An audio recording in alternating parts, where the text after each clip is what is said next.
हमने अभी तक क्या देखा है? न्यूक्लियस। और न्यूक्लियस के जो मेन कॉन्स्टिट्यूएंट्स हैं वो है न्यूट्रॉन्स और प्रोटॉन्स।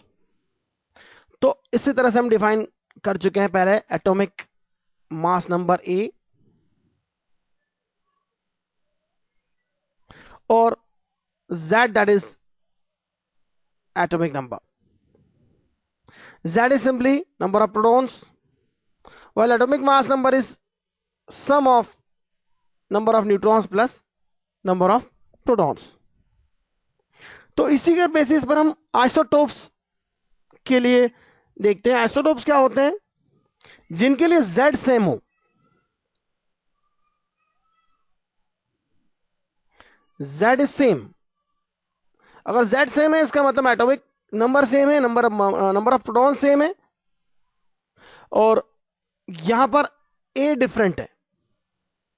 A डिफरेंट है, दैट मीन्स सिंपली अगर Z सेम है, नंबर ऑफ प्रोटॉन सेम है, A डिफरेंट है, इसका मतलब नंबर ऑफ न्यूट्रॉन्स डिफरेंट है, that means simply N is different. तो एग्जांपल्स हम बहुत आसानी से समझ सकते हैं। जैसे for example we see that hydrogen, we denote it 1H1 और उसका आइसोटोप हो जाएगा 1S2। इसमें एक न्यूट्रॉन है, एक प्रोटॉन है। This is deuterium and so on. तो यूरेनियम के लिए देखिए आप 92 यूरेनियम 235, 92 यूरेनियम 238। तो दो तरह के आइसोटोप मिल जाएंगे आपको। और इसी तरह से हम देखते हैं आइसोबार्स के लिए क्या होगा। Isobars, isobars, bars means weight. Bars हम नॉर्मली वेट की टर्म्स में देखते हैं। तो यहां आप देखिए a, that is a is same isobaric, that is not related to here, but here isobar means mass number is same while Z is different obviously। तो उनका मास सेम है लेकिन Z डिफरेंट है। इसका मतलब Z डिफरेंट है, number of proton different है, मतलब ये डिफरेंट एलिमेंट हो जाएंगे। जबकि आइसोटोप्स सेम एलिमेंट्स के होते हैं। For example it is 88 radium 228 और यह आइसो बार होगा 89, that is the atomic number for actinium और उसका वेट भी होता है 228। और आप चाहे तो थोरियम भी देख सकते हैं। Thorium is also number is 90 228। So these are isobars. Isotones को डिफाइन करते हैं हम। आइसोटोन्स आर, साफ दिख रहा है टोन्स, तो यहां न्यूट्रॉन्स से रिलेशन है इसका। That means N, that is number of neutrons,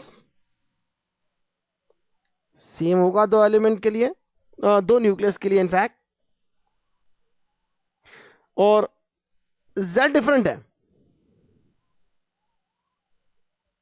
यहां देखिए Z डिफरेंट है, यहां भी Z डिफरेंट है। डिफरेंट एलिमेंट्स के होंगे लेकिन न्यूक्लियस डिफरेंट होंगे, लेकिन नंबर ऑफ न्यूट्रॉन्स सेम होंगे, सिर्फ नंबर ऑफ न्यूट्रॉन्स सेम होंगे। तो नंबर ऑफ न्यूट्रॉन्स अगर सेम है तो यह कौन से प्रोडक्ट होंगे?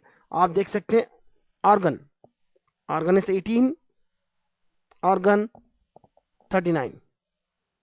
नंबर ऑफ न्यूट्रॉन्स कितने हो जाएंगे? 39 minus 18, that is the number of neutron, that is 20, that is 21 obviously. और potassium Z is 19, symbol is K and mass number is 40। तो देखिए नंबर ऑफ न्यूट्रॉन्स दोनों की केस में, आप देखिए नंबर ऑफ न्यूट्रॉन दोनों केस में 21 है। और आइसोमर्स, आइसोमर्स बहुत इंटरेस्टिंग है। इन केस ऑफ आइसोमर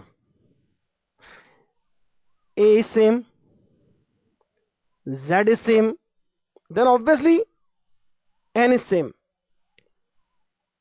तो इसका मतलब सब कुछ सेम है। न्यूक्लियस पूरी तरह से सेम है, नंबर ऑफ न्यूट्रॉन सेम है, नंबर ऑफ प्रोटॉन सेम है, इसका मतलब यह न्यूक्लियस एक ही एलिमेंट का होगा, तो डिफरेंट एलिमेंट नहीं होंगे जो आइसोमर्स होंगे, सेम एलिमेंट में आइसोमर्स होंगे, लेकिन वो आइसोमर जो आइसोटोन भी होगा, आइसोबार भी होगा इनफैक्ट ऑब्वियसली, और सेम न्यूक्लियस होगा इनफैक्ट।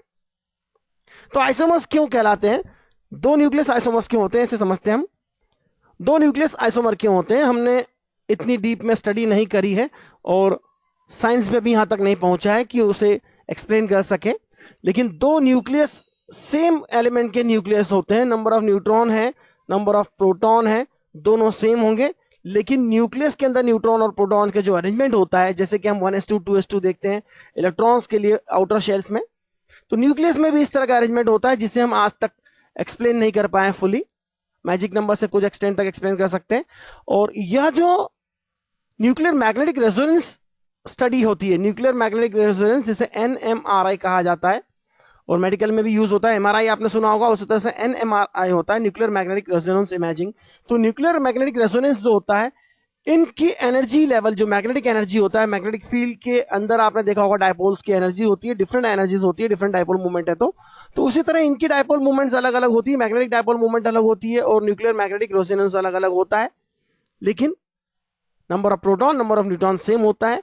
तो न्यूक्लियर मैग्नेटिक रेजोनेंस अलग होगा, इसका मतलब अंदर स्ट्रक्चर अलग होगा, इनका अरेंजमेंट अलग होगा, और इसीलिए एक जैसा होने का कारण इसे आइसोमर्स कहा जाता है। तो आइसोमर्स तो आप वैसे ऑर्गेनिक केमिस्ट्री में भी देखते हैं, लेकिन यहाँ इंटरेस्टिंग है। तो this is the case of isomers.